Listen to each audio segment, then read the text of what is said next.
તો ચાલો ખેડૂત મિત્રો, કિસાન માહિતીમાં બધા ખેડૂત મિત્રોનું હાર્દિક સ્વાગત છે. જય જવાન જય કિસાન. મિત્રો, તમે આ જોઈ શકો છો કે જે આપણે આખતરો મોર હતો એનું બંધારણ તમે જોઈ લો કે કાંઈ ઘટે નહીં. આ તમે કેરી પણ જોઈ લો કે આવડી આવડી ખાખડી પણ થઈ ગઈ મસ્ત મજાની. આના માટે આપણે શું કર્યું, હવે જે પાસ્તરું ફૂટિંગ છે, જે હવે પાસ્તરા આંબા વધારે પડતા ફૂટી ગયા છે, હવે એમાં આપણે શું કરવું, કઈ કઈ દવાનો યુઝ કરવો, કયા ખાતરનો યુઝ કરવો, તો આવું બંધારણ થાય. આને આપણે વિડીયોમાં આખી વાત કરવાના છે. વિડીયોને સ્કીપ ન કરતા, નહીં કે તમને સમજાશે નહીં. અને ફૂલ માહિતી એટલે કે આખી માહિતી આપણે જે હવે મોર આવ્યો છે, જે પાસ્તરું ફૂટ્યું છે, એના વિશેની આખી માહિતી આપણે વિડીયોની અંદર આપવાના છીએ. આપણી ચેનલમાં નવા હોય તો વિડીયોને લાઇક કરજો, શેર કરજો, અને ખાસ આપણી ચેનલને સબસ્ક્રાઈબ કરવાનું ભૂલતા નહીં. અને ફેસબુક પેજ ઉપર હોય તો ફોલો કરવાનું ભૂલતા નહીં. એટલે હવે આપણે માહિતી સ્ટાર્ટ કરીએ. તો મિત્રો, આ તમે જોઈ શકો છો કે આજે પાસ્તરું ફૂટિંગ, આ તમે જોઈ લો, મોર આવે છે. એટલે આવું હરેક જગ્યાએ, અને આ મોરની અંદર તમને હુકેલું દેખાતું છે. આ તમે જોઈ લો, આ જે એટેક છે ઈયળનો, આ તમે જોઈ લો, ઉકેરા કાઢેલા છે. આ તમે જોઈ શકો છો. એટલે આવો પ્રશ્ન હરેક ખેડૂતને રહેતો હોય છે પાસ્તરા ફૂટિંગને. તમે જોઈ શકો છો હજી આ મોર અમુક જગ્યાએ ઠોહા છે, અમુક જગ્યાએ મોટો મોર થઈ ગયો, જે પહેલા મહિનાની ફૂટ છે. આ તમે જોઈ શકો છો. એટલે હવે આને બચાવવો કેવી રીતે, આમાં જલ્દીથી મગ્યો વહેલો બંધાઈ જાય. આ ઈયળનો એટેક છે.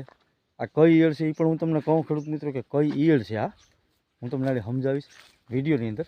અને આને કેવી રીતે આ મોરને બચાવો, કારણ કે ફૂટિંગ હાઈ લેવલનું આવી ગયો. તમે જોઈ શકો છો કે એ કોઈ એવી ડાળી નથી કે જેમાં ફૂટ નથી આવી, આ બધામાં. અને અમુક જગ્યાએ આવા ઠોહા પણ છે. આ જે ફૂટિંગ હાઈલું આવે છે એટલે કે મોર દેખાતો આવે છે. એટલે ડરવાની કે ગભરાવાની જરૂર નથી. જેને આંબા નહોતા ફૂટ્યા એને પણ બધાને ફૂટવા માંડ્યા છે. અને આ ખરેખર જે હમણાં ટૂંક સમયમાં ઠાર ઝાકર એના કારણે વધારે ફૂટી ગયું અને ફૂટ્યું છે. એટલે હવે આપણે ઝાઝો ટાઈમ નથી ખેડૂત મિત્રો બગાડવો. જે માહિતી છે, મેન માહિતી આપણે વિડીયોમાં આપવાનું સ્ટાર્ટ કરી દઈએ.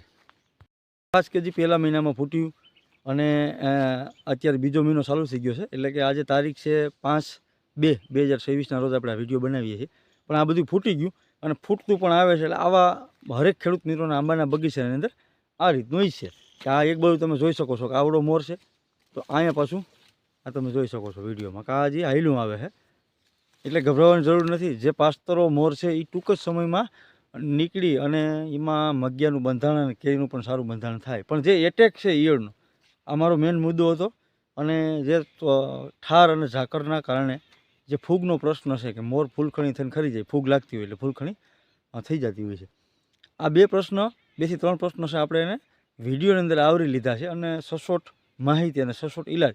એટલે કે હવે જે મોરની અંદર ઈયળ છે, કઈ ઈયળ છે, આપણે મેન વસ્તુ ઘણી આમાં મને ઘણી એવી કોમેન્ટો આવી કે ભાઈ અમે ઈયળની દવા છાંટી પણ ઈયળ મરતી નથી. હવે આની અંદર આપણે ખેડૂત મિત્રો બધા ખેતી કરતા એટલે ખ્યાલ જ હોય કે રીંગણી આપણે વાવતા હોય તો રીંગણીની અંદર જે ડોકા મરડી કરીને જે રોગ આવે છે, તમે જોયું હોય છે કે જે અંદર એક ઈયળ હોય એ અંદર હાલી જતી હોય અને ખાતી જાય.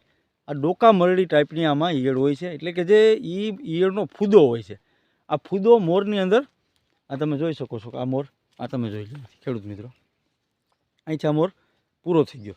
આની અંદર ઈયળ હાલી ગઈ છે. આ ઈયળ અંદર જાય કેવી રીતે, તો કે જે આ ઈયળનો ફૂદો હોય ને, ફૂદો એ આ મોરની અંદર ઈંડું મૂકી દે. અંદર એવી એની આર હોય છે, એ ઈંડું મૂકી દે અને અંદરને અંદર એ ઈયળ પેલા ઈંડામાંથી લાર્વામાં સ્વરૂપમાં આવે છે. અને પછી ત્યારબાદ અમુક સમય જાય એટલે એ મોટી થતી જાય, પછી ખાવાનું ચાલુ કરી દે. એટલે આપણે ઉપર ગમે એટલી દવા છંટકાવ કરશું ને તો એ મરશે નહીં. અને આપણે મોરમાં રિઝલ્ટ પણ નહીં મળે. ભાઈ ઘણા ખેડૂત મિત્રોને આવી કમેન્ટ આવી કે ભાઈ અમે 2 વખત દવા છાંટી, ઉષામુષી કોરોજન મારી છે ઈયળ માટેની, બીજી કોઈ જે ઉષી દવા આવતી ઈયળ માટેની એ પણ મારી, છતાં ઈયળ મળતી નથી. પણ એનું મેઇન રીઝન આ છે કે એનો જે ફૂદો છે ને એ અગાઉથી ઈંડું મૂકી જાય છે ને અંદરને અંદર ઈયળ પેદા થઈ જાય છે અને પરિણામે મળતી નથી. તો હવે એના માટે આપણે શું કરવું ખાસ ખેડૂત મિત્રો, તો કે આપણે પ્રોફેનોફોસ કરીને જે દવા આવે સસ્તી અને સારી. હવે પ્રોફેનોફોસ જે દવા છે ને એ આનું ઈંડું મોરની અંદર છે ને તોય ગોતીને મારી નાખશે. પછી જે ઈયળ છે એને પણ મારશે. પછી કોઈ જો ફૂદો આપણે છંટકાવ કરતા છે દવાનો, આ જે આના ઈયળનો ફૂદો છે ઈંડા મૂકવાનો, એ પણ જો છંટકાવમાં આવી ગયો તો એ પણ મરી જાય. એટલે પ્રોફેનોફોસ ખાસ હું ખેડૂત મિત્રોને બધાને હું ભલામણ કરી કે હવે તમે દવા કોઈ પણ ઈયળની મારો તો પ્રોફેનોફોસ ખાસ એડ કરી દેવું. જેથી કરીને જે આ ઈયળના ફૂદા છે, ઈયળના ઈંડા છે, એને જ નાશ કરવા પડશે. ઈયળ નાશ કરવાનું ભૂલી જવાનું છે આપણે, કારણ કે એ તો અંદર મોરની અંદર ગરેલી છે એટલે આપણાથી નાશ નહીં થાય. પણ એના ફૂદા અને ઈંડા જો નાશ કરી નાખીશું તો એનો જન્મ જ નહીં થાય, એટલે આપણે મોરને નુકસાની કરી છે નહીં. એટલે ખાસ ખેડૂત મિત્રો યાદ રાખજો, પ્રોફેનોફોસ. તો જ મેં તમને આગળ જે વિડીયોમાં મગ્યોર કેરીને બતાવ્યું આવું બંધારણ થાય, નહીં તો થાય નહીં. અને ખાસ હવે કે ઠાર ઝાકળનું પ્રમાણ હમણાં ટૂંક જ સમયથી વધારે છે, તો એના માટે કોઈ પણ સારું ફૂગનાશક લઈ લેવું, આ ખાસ ખેડૂત મિત્રો યાદ રાખવું.